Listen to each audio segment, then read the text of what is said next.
I should see some. Okay. Hello and welcome to Dancer Support Mission by Sabine for Shine Your Light. Today we have a new episode of Dancer to Dancer, Words of Wisdom. The goal of those interviews is to meet the person behind the dancer and share with you all not only the highlights of someone's career, but also the challenges behind the scenes. Truly, my wish is to bring healing into the dance world, dancing to heal, healing to dance, one artist at a time and one personal story at a time. Hopefully, this will allow you to embark on your own personal journey, inspired by others' experiences.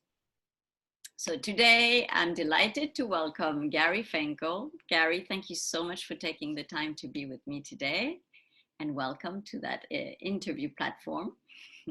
Thank you. It's an honor to be invited between all your other very impressive guests. Ooh.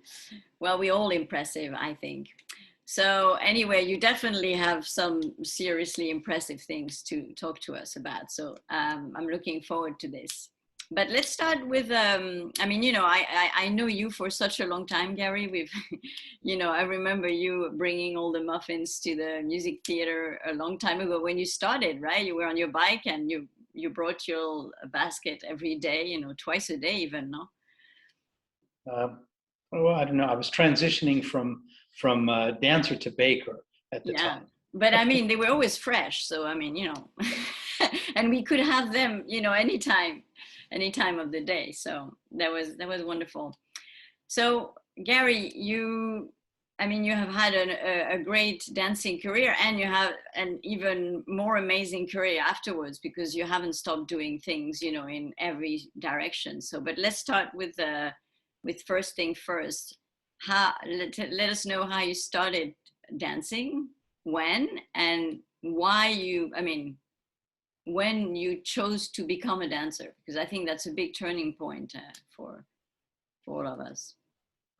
Well, for me, I started quite late. I started when I was about 20 years old. I was in my second year at university, at the University of California in Santa Cruz. And before university, I was a gymnast in high school. So I kind of had a good body, I was lucky to have be a bit flexible, strong, had the right lines for dance as well, as it turned out. And I was studying political science and foreign languages in university, and I think I went on a date with a ballerina, or somebody who was taking ballet classes, and she convinced me to come to class.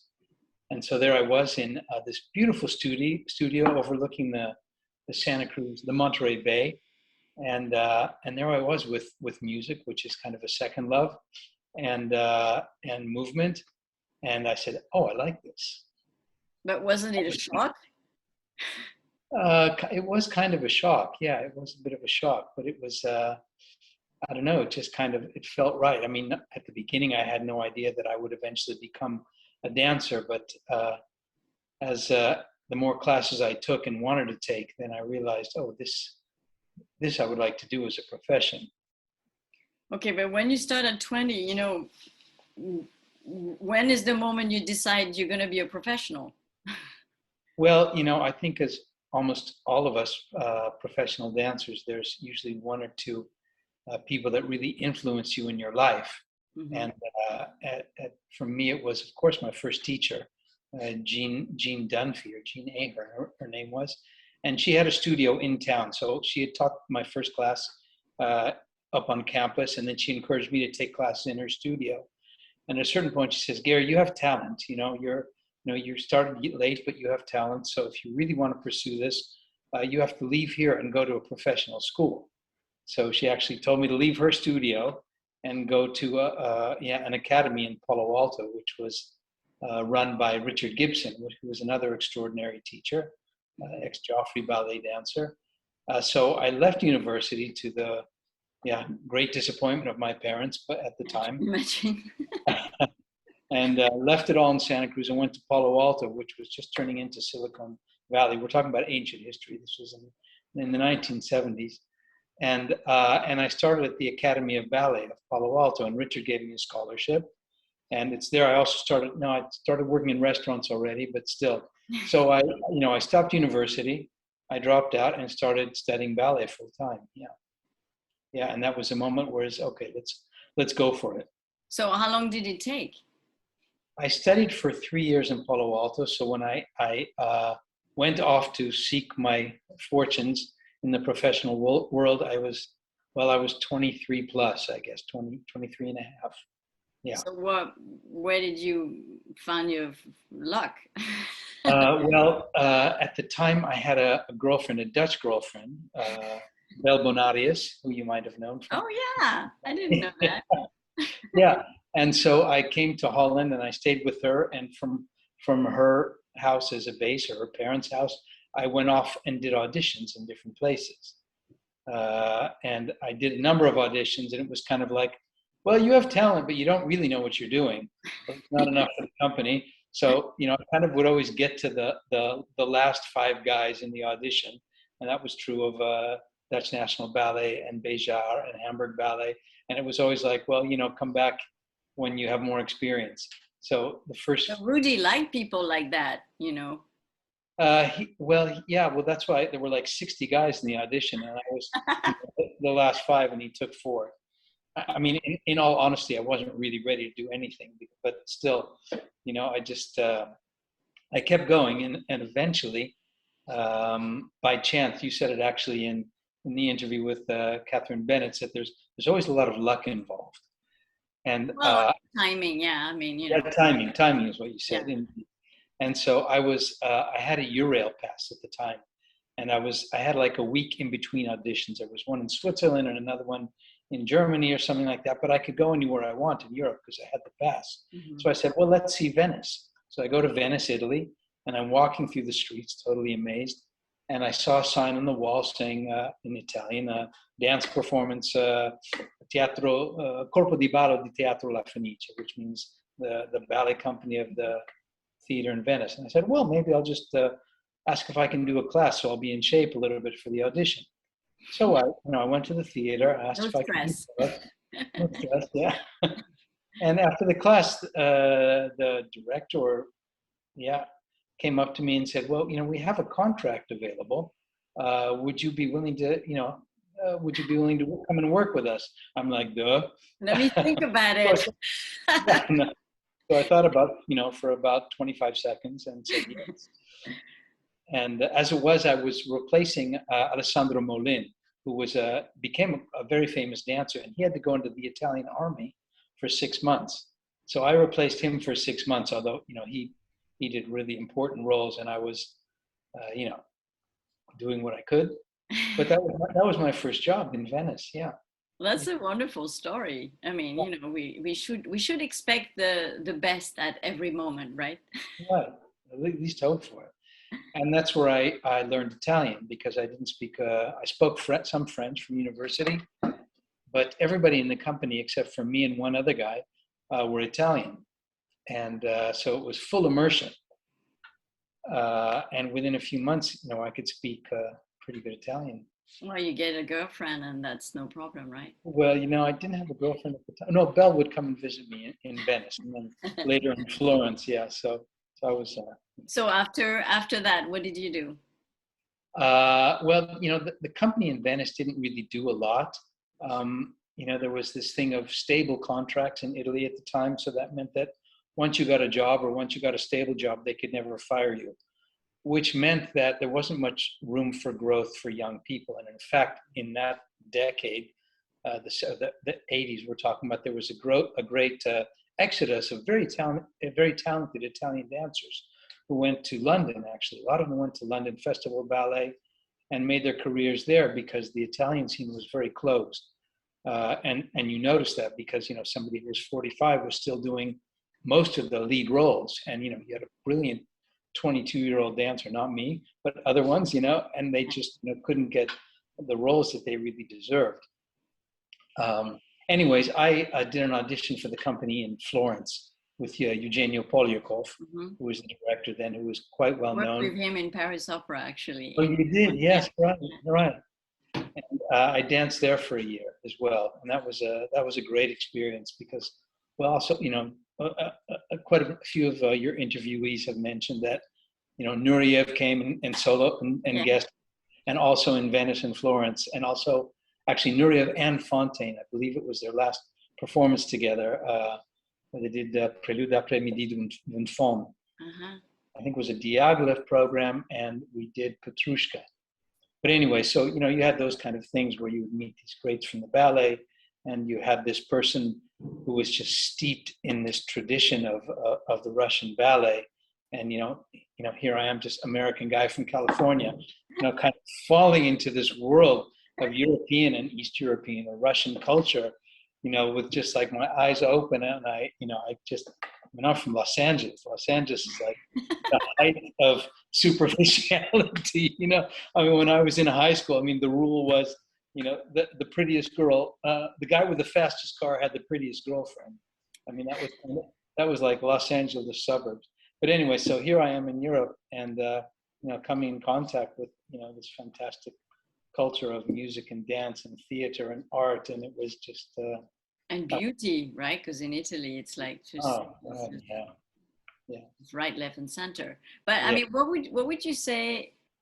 You didn't have a very long, studying time. But what would you say was the hardest thing for you? Well, for me, it was learning new styles and actually learning choreography. I can say that right away. Classical ballet was okay, but once we did contemporary, in the end, I kind of became a contemporary dancer because I danced in Batsheva. But it was really hard for me to do steps that you couldn't name. Just fall. Yeah. So, and then when I went after the year in Florence, I was asked to join Batsheva. This is pre-Ohad Naharin times. So it was a repertory company, and they did things like Mark Morris and Martha Graham pieces and other things. And we would have like internal auditions in the company because there would always be choreographers coming to either make or set a piece. And we would do the auditions in the company. Mm-hmm. And quite often, the person would be like looking at me like, this guy doesn't quite get it, does he? But the director, her name was Shelley Shear, she would you'd whisper in their ear, well, Gary, once he gets it, he looks really good on stage. So I had the fortune of, having people around me who believed in me. And that was something also from Catherine Bennett's interview, that she said, well, I believed in certain dancers and I really encouraged them.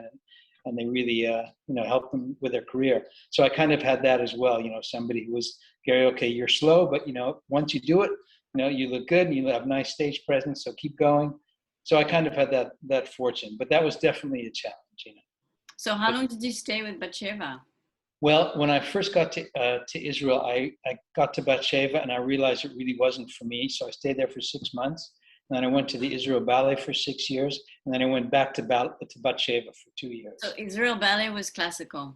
That was classical, yeah. And there, I did Balanchine and different classical ballet. It's a funny thing that people in the end say it's easier to do ballet than to do, full-on modern dance, It's interesting, no? It's more structured, so what to... Yeah, not necessarily technically easier, but for me it was mostly just, learning, a new style and quality of movement. You kind of get that a little bit with ballet training and with modern dance and all the different styles and all the different interpretations and choreography. You really have to adapt yourself so much. Yeah, of course. But some people can do it, some can't. I was one of the. It's also losing your inhibition, I think, for some of the modern part. Absolutely. It's really, and when you start late, because I started late too, this is a really, it's a very big part to overcome that, and dare, fully. Yeah. So, so you went to the Israeli ballet and then went back to Batsheva. Why did you do that to yourself? Well, they asked me to join again, and I was ready for it, because I'd had, quite a few neoclassical experiences in the Israel Ballet as well. And that was still pre-Ohad Naharin, or it was still pre-Ohad Naharin. When Ohad got there, he asked me to stay, but I'd already decided to leave the country and wanted to seek my fortunes elsewhere, which was Hallen. yeah. Amsterdam. Amsterdam, yeah. Okay, so I mean, and then you were also with Scapino, right? So is that where you?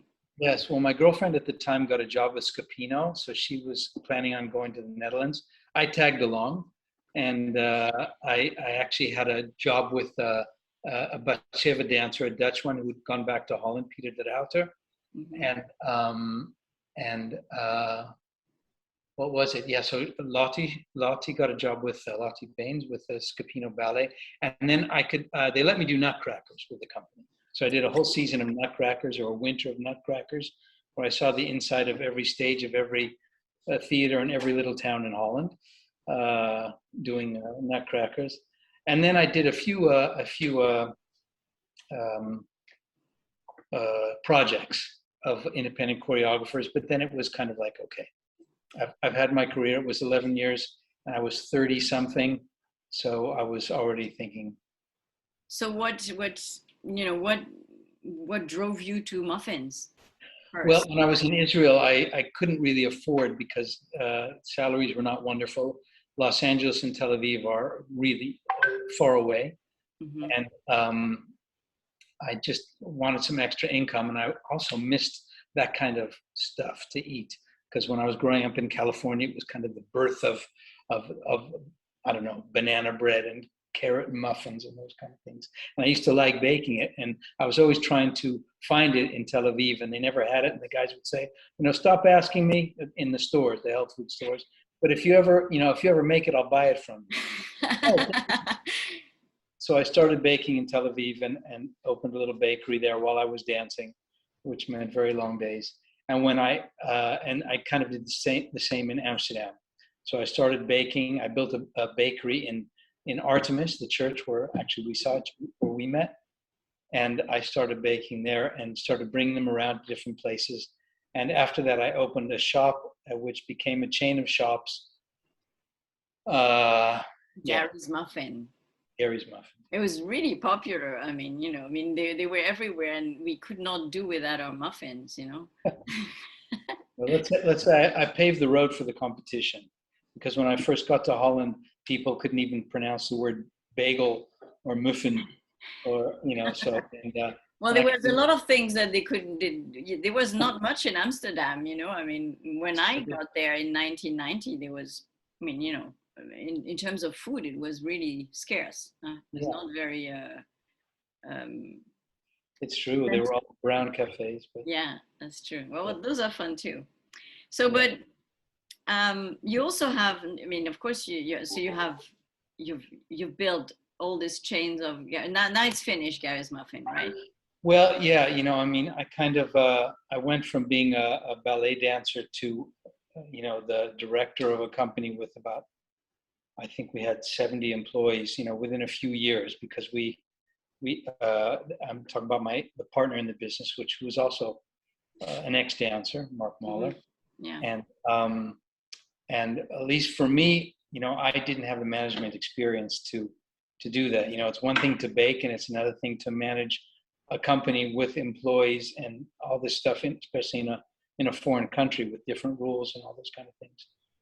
So it was the school of hard knocks. Let's put it that way. So, and we also expanded too quickly, and investors, blah blah blah. Anyways, it's a long and painful story. But in the end, I sold all the shops except for one, and continued with that one for quite a long time, until recently. Okay. But I mean, in retrospect, if I had had 1 year of like business school, it would have helped a lot. Yeah, well, I mean, it's like, ballet director who become ballet directors and they haven't done any management, courses. Yeah, it's really true. I'm just going to move because I can't. There we go. Yeah, now I see you better. It's true. You were becoming pretty dark. All right, we're going to go around the room. That's enough. Okay, so, and talk to us a little bit about the Henny Urians Foundation. The Henny, when I got to Amsterdam, there was a fantastic studio called Artemis in a church, and it was set up and run by a Canadian woman, Gwendolyn Healy, who had gotten an inheritance, and she bought the church for very little money and renovated it completely into a spectacular studio. The problem was that, a place like that loses money, because if you want to have classes for professionals that are affordable, you can't charge commercial prices, and that was her goal. So she was always asking for subsidy, but there's kind of a whole art in the way you have to ask for subsidies, and she did not get subsidies. So in the end, she sold the building, and Amsterdam would have been without an open training facility. So I was manager of Artemis, and she sold it. And the next day I opened my own studio, the day after Artemis closed. And that became the Henny Urian studio. We kind of fused with another foundation that... So it existed before, because that's what I was not, I couldn't, I thought it existed before. No. I actually founded it. Okay. Together with Ineke Drabe, who's still my colleague after 26 years. And yes, since then there's been a subsidized open training center in Amsterdam since 1996, actually. Yeah, and so I've seen you go through many different locations, but you still remain the same organization, right? That goes from one place to the other. Well, we've been to 5 different places, but it just has to do with housing for dance is always difficult, and especially in an old city in Amsterdam where there's not a lot, there's not a lot of new buildings with big open spaces. Amsterdam is also built on water and sand. Yeah. So most buildings have a lot of pillars in them. So that's why I think we're in our 4th church now, and hopefully we can stay here at least for a while. One. Yeah. But we've been here since 2014 in the same building. Yeah, I haven't seen that one. I would like to see that one, because I've seen it on internet. I think it looks pretty cool. So, but the theory behind it, and this is why we also have subsidy, is that at least in a city like Amsterdam, where there's a lot of freelance dancers and freelance projects, they believe that it's important to have a place that keeps up the quality of dancers' training, because in the end, they're the ones who also determine the quality of choreographers' pieces. And in that, what they call the 3rd circuit, which is like independent choreographers, there's a lot of things happening. They're actually quite often the ones who kind of push the boundaries of dance, coming up with new things. They can experiment a little bit more than the really established companies who, where every production is very expensive and everything. So it's the young and smaller choreographers who often have the freedom to be more experimental, but they also need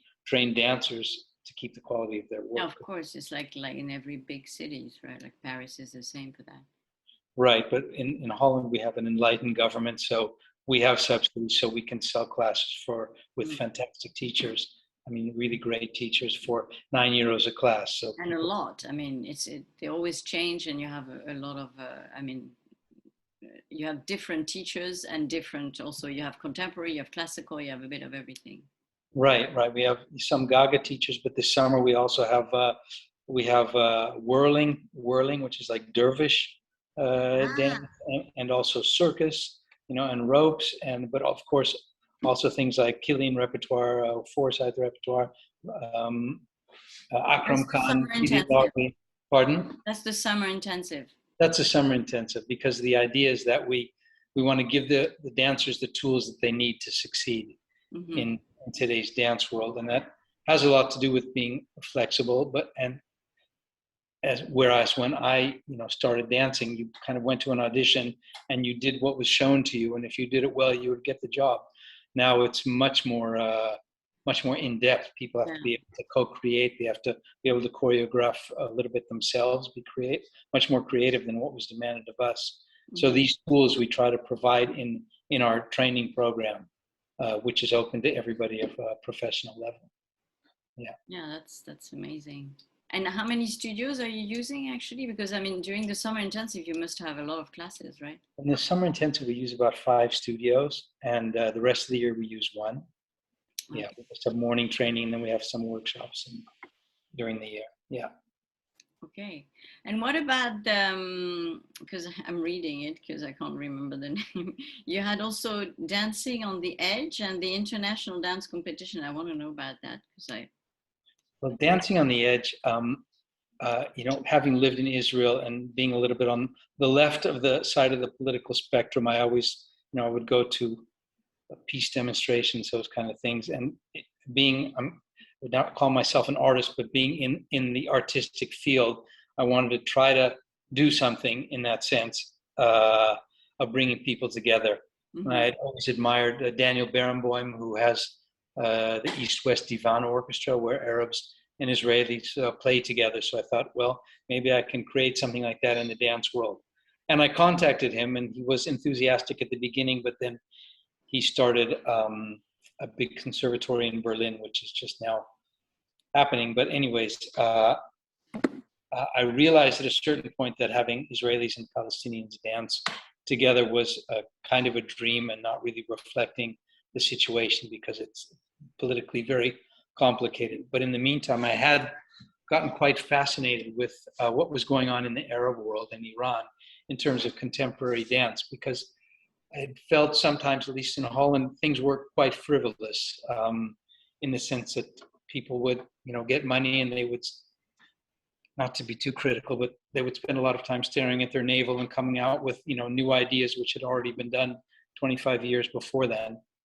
But, and it wasn't coming from a sense of urgency. Is there anything really new anymore? I mean, a lot has been done. That's a different question. We can talk about that in a minute. But what I'd realized that in the Arab world, where, body was a thing quite often, or political expression was a thing, and not so easily just to do. We have the luxury of being able to do that. In fact, I used to say that, in the Arab world, if you go onto a stage and yell political slogans and roll around naked, you'll get thrown in jail with. And if you do that in Europe, you'll get subsidy. But I'd become maybe an award. Pardon? Or maybe an award even. Exactly. But I've become intrigued by the fact that in Cairo and in Tehran and different places, they were working on pieces that really said something. So I decided to start a festival that would bring these pieces from the Middle East and North Africa, Morocco, Algeria, Tunisia, to the Netherlands, and it eventually became a whole exchange where we would set up some workshops and different things in the Middle East, but we would have a biannual festival where we would bring a lot of artists here to perform or to give workshops, and that was I founded it and I ran it for 7 years until I opened this big cafe here. It became a bit too much, and now it's my successor, who was a co-director, is also doing great things with it, and we still work together with Andy Ureens and Dancing on the Edge. So we provide every year scholarships for the summer intensive for 2 dancers from the Arab world or Iran to come, and everything paid for 3 weeks, so they can really have a great time here and learn a lot of things. Yeah. And what about the competition? Because I read about it. So the dance competition is something I set up together with my wife, Sabine, and a couple of people in Italy who have dance competitions as well. We met and they said, "Oh, there isn't really a dance competition in Holland," and it's kind of not my thing, competition and art, blah blah blah. But on the other hand, for schools and young dancers, I mean, it's not like a Prix de Lausanne. It's not at that level, but it's more for young talents. And I've always noticed when people have a goal to work for, which can just be a performance or a competition, it can be very stimulating. And of course for schools, because you're going to perform it, you're going to see your colleagues. Mm-hmm. There's also the thing of being, in a school somewhere, you're a big fish in a little pond. You may be the best dancer in the school, but if you have the chance to meet other dancers from other studios or countries, then it can really, make you work harder, or put you in your place, or motivate you.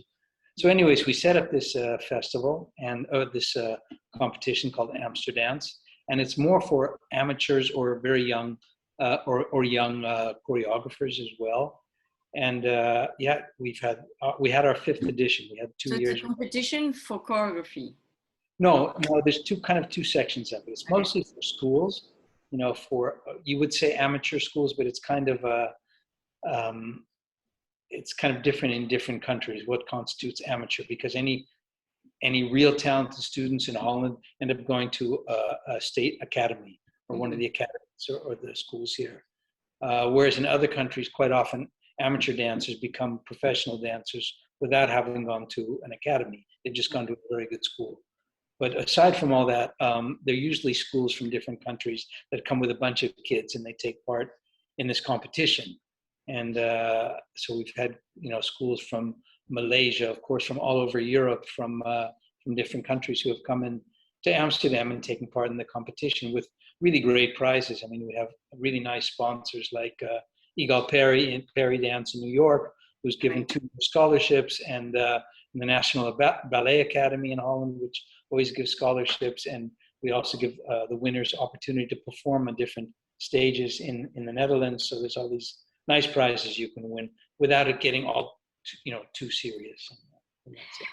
And well, it's about meeting each other and meeting your colleagues, your international colleagues. It's also great for teachers that they meet other teachers and other school directors. So is this still going on? Yeah, the last edition was just in March. Of course, in COVID, we had to stop. But it'll be again the 11th and 12th of March next year. Okay. So tell us, how was COVID for you, in terms of cafes, in terms of, down schedule? I mean, how was those 2 years? Well, for the restaurant business, it was a disaster, of course. But for the Henny Urian studio, because we're a professional organization, we didn't have to close. So we actually, because we could allow less people in class, we added a bunch of classes, which were always full. So we, in a sense, we had a very good year because we were one of the only places that could stay open. And since dancers couldn't rehearse or perform much, a lot of them took class. So it was quite nice. And it was also nice that we helped kind of keep alive the spirit of dancers that needed to train.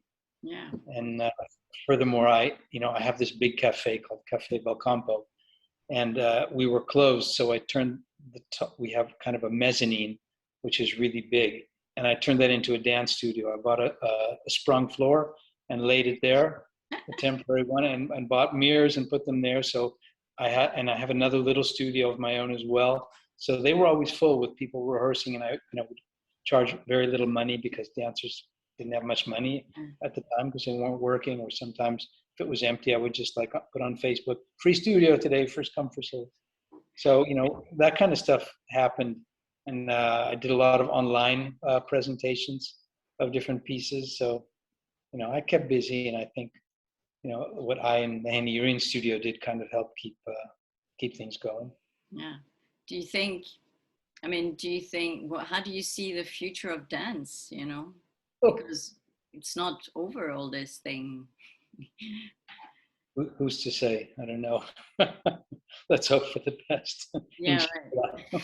No, but I mean, it's kind of hard to be a young dancer nowadays, And well, it's for the people who graduated in the last 2 years, it's been really very difficult. And in fact, the Henny Urians has now a program called Springboard or Springplunk in Dutch, where we actually got a little extra subsidy for it, so we can try to help bridge the gap between the academies and the work field. So with that money, we can do a number of things. First, there's workshops with prominent choreographers who do have work. So it's kind of good for both sides, for a dancer to have a chance to work in a smaller context than a big audition with a choreographer. We'll have work to provide, and also for the choreographer, instead of an enormous amount of people standing in front of them, they can work with 15 people or something like that and see how they can eventually perhaps work with them. We have money, and hopefully somebody will hear this. We have money to actually help people do auditions in Amsterdam, because the money comes from the city of Amsterdam. So, help them audition. Like if you're a company, a small company, and you have work, we did it now with 2 companies, with Renovated Dance from Mainz, Germany, and Café Dance Company in Batsheva. So we actually helped them come here and organize an audition in Amsterdam. So we paid for their studio, which is usually, with a big expense, paying for a really big studio for a whole day. So we can do that because the theory behind it is that if you're graduated from an Amsterdam Academy and you have to go to Basel and then to Paris and then to somewhere in Germany to audition, it's very expensive. So in a way, bringing the companies here makes it easier for people from Amsterdam academies, dance academies, to audition. Great idea. But it's also, and Amsterdam is a very central area, so it's also good for these companies to have an audition here because we're reachable from, Scandinavia, from England, from all over Europe. So that's an open call for any of you out there that maybe want to give an audition in Amsterdam. Yeah, absolutely. I mean, it's perfect. I mean, we have to find new ways. I mean, we're going to have to find anyway for everything, right? New ways to do things that actually serve everybody, not only. Well, part of the program is, it's also, as a dancer now, you also kind of have to be not a businessman, but you have to sell yourself a little bit more. It's not like the old days where almost all the jobs were in companies. Now a lot of things are project based. You have to do things in between. A lot of the auditions are online. So it's really important how you present yourself, how you get through the in-between periods, also in terms of taxes or setting up, a one-person business, all those kind of things. So we help people on that road of. Or you have courses for that too, or you just do, We have courses for those kind of small workshops, those kind of things. That's wonderful. Yeah. Wow.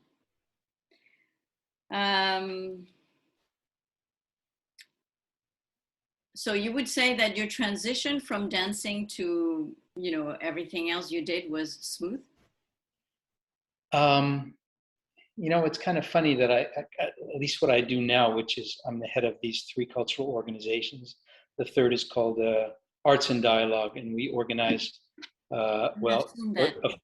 pardon? Yeah, I've seen that in your, it's fun. The project is amazing. Yeah, well, we have like monthly, I have the fortune to work in this place called the Hallen, which is an old tram garage in relatively central Amsterdam. And it's a big, beautiful space with a lot of cultural and culinary facilities.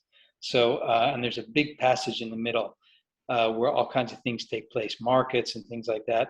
And I program all the cultural events here, most of them. So every month we have a day on a different theme.